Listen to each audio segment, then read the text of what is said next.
and welcome. It is a pleasure to have you with us right here on Biz Talk Radio. And we always enjoy George Nagle.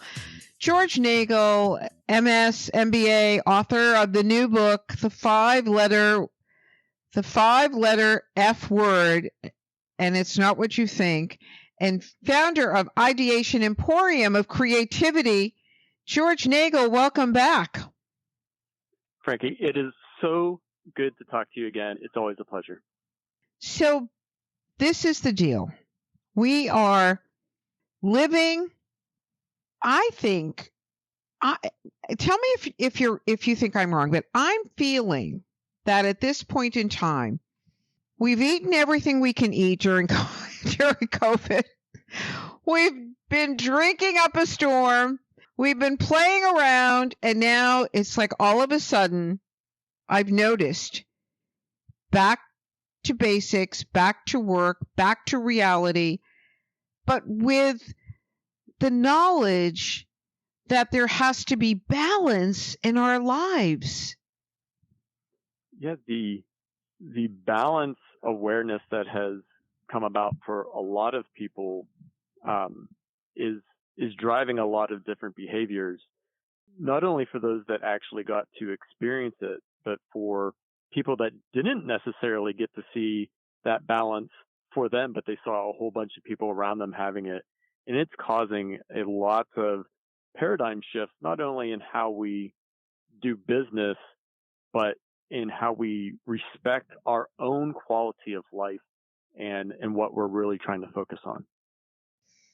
So how is this going to translate in the workforce and in life? How will it show up, do you think? Within the workforce, we're already seeing a lot of transformations taking place on those companies that are really engaging and know how to treat their employees and their staff like customers. And that doesn't mean that we never get rid of a customer or we go to the ideology that a customer is always right, because, well, customers are usually wrong. And I'm a customer, so I'm usually wrong too. But, you know, we are seeing these better companies adjusting and bringing that balance to the forefront to help people with their balancing to themselves and to work. And what they're really seeing, Frankie, is people are being more productive when they do that. And then we are seeing the companies that aren't doing that are really struggling. They're still in a bleeding employees type mode from the Great Recession the Great Resignation. Sorry about that. And really just still playing catch up, and they're struggling with it. So the new book is about focus. That's what the five-letter F word is. It's focus. You say, beware the busy work trap. Yeah, there's a quite a bit of that goes on, isn't there? So in the book, we explore something called Parkinsons Law. And Parkinsons Law, in simple terms, says if we give just enough time to truly complete something, and we tell people this is your priority and you need to get it done, they'll do it. And they'll do it really, really well. If we give them too much time, we know that people, according to this principle, they fill in that time with extra stuff that really doesn't bring a whole lot of value. And I like to use the analogy of if somebody has a vacation, and that vacation, let's say they're going to Disney World, which is not a cheap expedition ever. They're going to Disney World. They're not missing that deadline, right? So people will work and get a bunch of stuff done in a really short time of frame, and it's well done. Yes, we can do the same thing with our work priorities. And Frankie, the thing that really drags us down at work, that really makes wait a minute though, but the end result was that we're looking forward. We can become hyper focused because we know at the end of the road, at the end of the week, we're going to be out of here. So what happens? How do we create that mindset so that it becomes every day, or at least every week, that we can focus and get to that end place, which is so magical? So it comes down to, it's that prioritization. right? You instantaneously set your own priorities when you're about to go on vacation, and you knock out what's important, and the small stuff just goes away. It's the small stuff that drags us down, right? So if we look at, the 80-20 rule, right, 20% of what we do delivers real value 80% of the time, which means 80% of what we do only delivers about 20% of value. And when we stop worrying about this busy work that often we create for ourselves to fill time, we're just a happier type of mind frame, and we can walk away from work and we're more energized, and we're no longer just looking forward to the weekend. We're looking forward to life. How, and I'd love for you, George, to talk about how creativity fits into this story. Right. So when we recognize our creativity and bring it into whatever we're doing, the creative side of us it's in a different mind frame. And when we're in a different mind frame, it's easier for us to see the big things that we need to work on and then find creative ways to do it quickly and still do it well. And that is where that balance in life that a lot of people have gotten to experience has actually made us more productive. So it's very much related. So when we're in that, we call it aspiring alpha mindset, and we're not just stuck in our busy beta, we find ways to improve what we're doing, do it better, and do it faster. And that's where that all kind of ties in together. The work that you do as an author, as a practitioner of working with companies, individuals, let's go back to the basics. What's the first rule that you have that we should all understand as we continue this conversation with you today? You need to be having fun. You need to be present with everybody, and you have to have an open mind.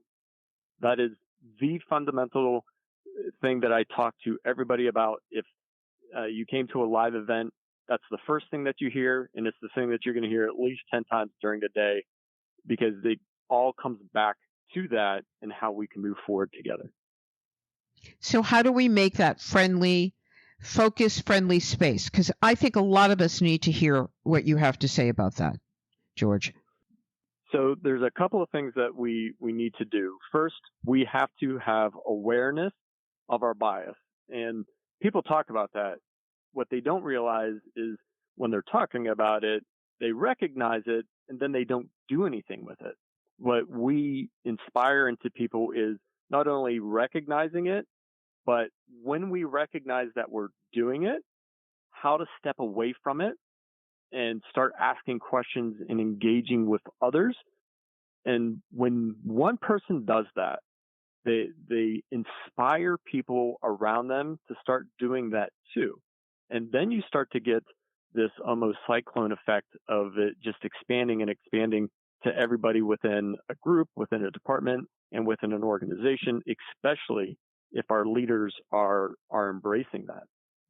Past the awareness, it's taking some really fundamental, simple tools and just using them and having fun with them. And we give, I've lost count of how many different things that we've created now, but just different tools to escape our own neuroplasticity, which is what happens after we kind of get past bias and we just kind of get entrenched into what we do.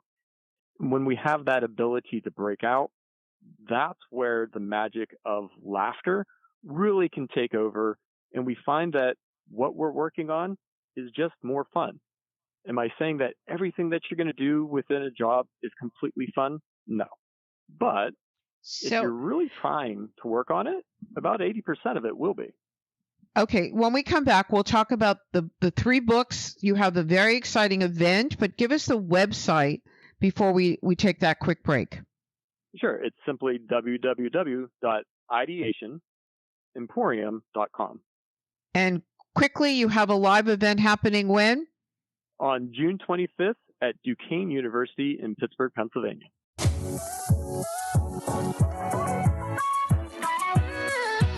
Well, our guest is very prolific. He has just finished his third book. Yes, third book. Welcome back, Frankie Boyer. George Nagle, NBA, is with us. The new book is the 5-letter F word, Focus. And tell us, oh my gosh, tell us about what you have done in such a short amount of time and how you did it.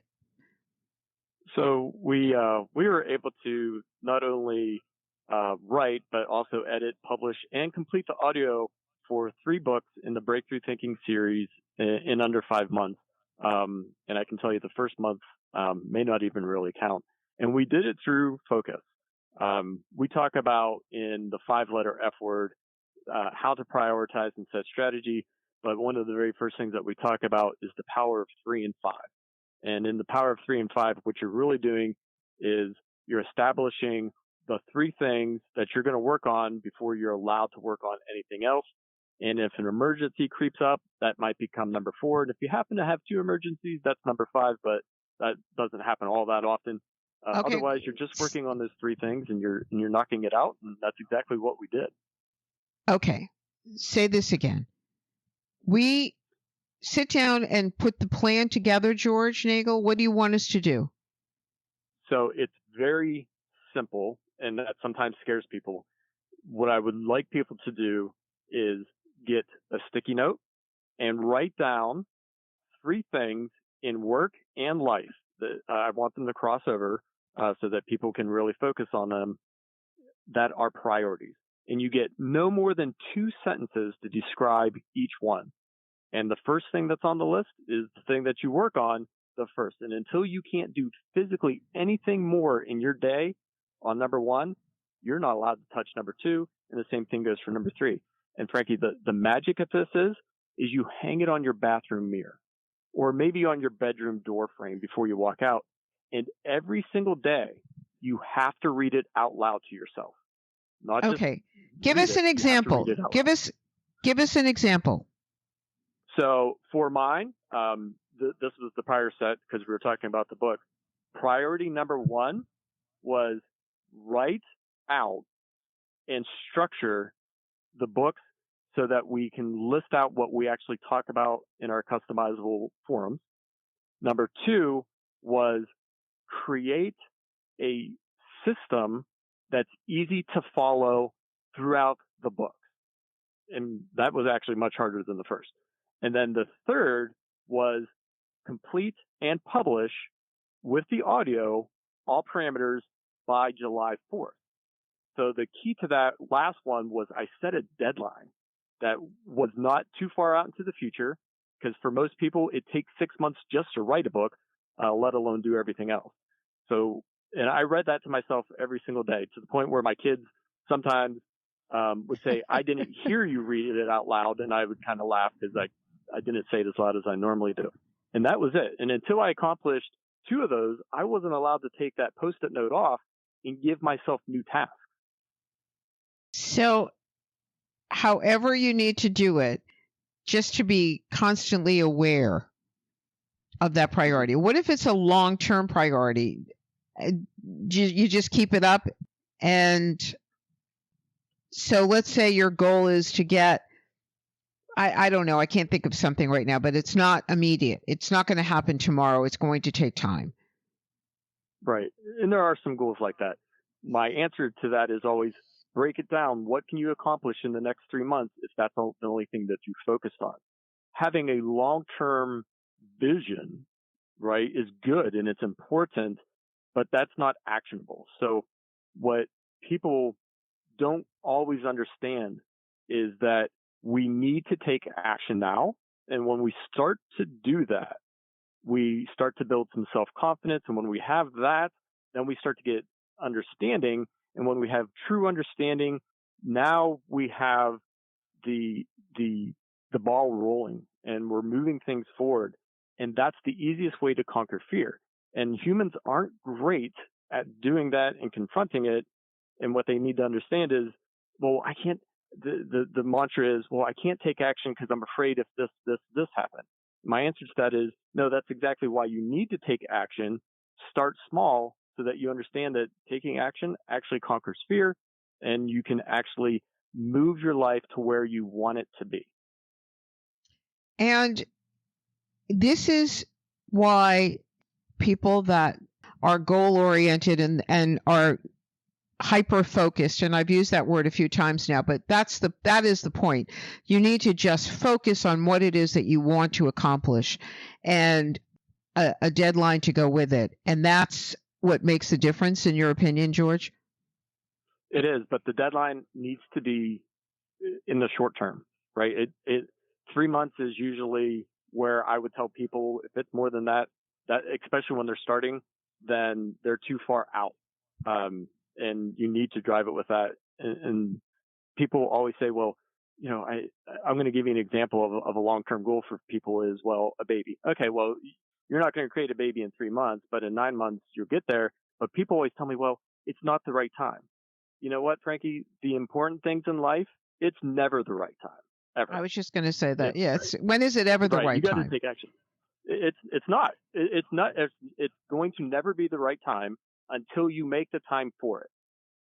So this thinking book series the Breakthrough Thinking Book series, this last book is such an important book for you. And is this what we need to get us to focus on where we need to go and how we need to do it?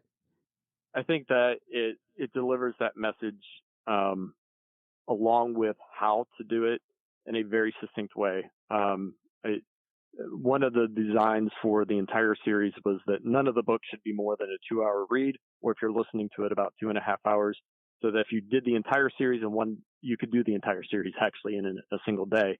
But the 5-letter F word is the first book when you look at how the series is structured, followed by Miserable at Work, Why You Don't Have to Be, and then How Are Kids Innovating Faster Than You?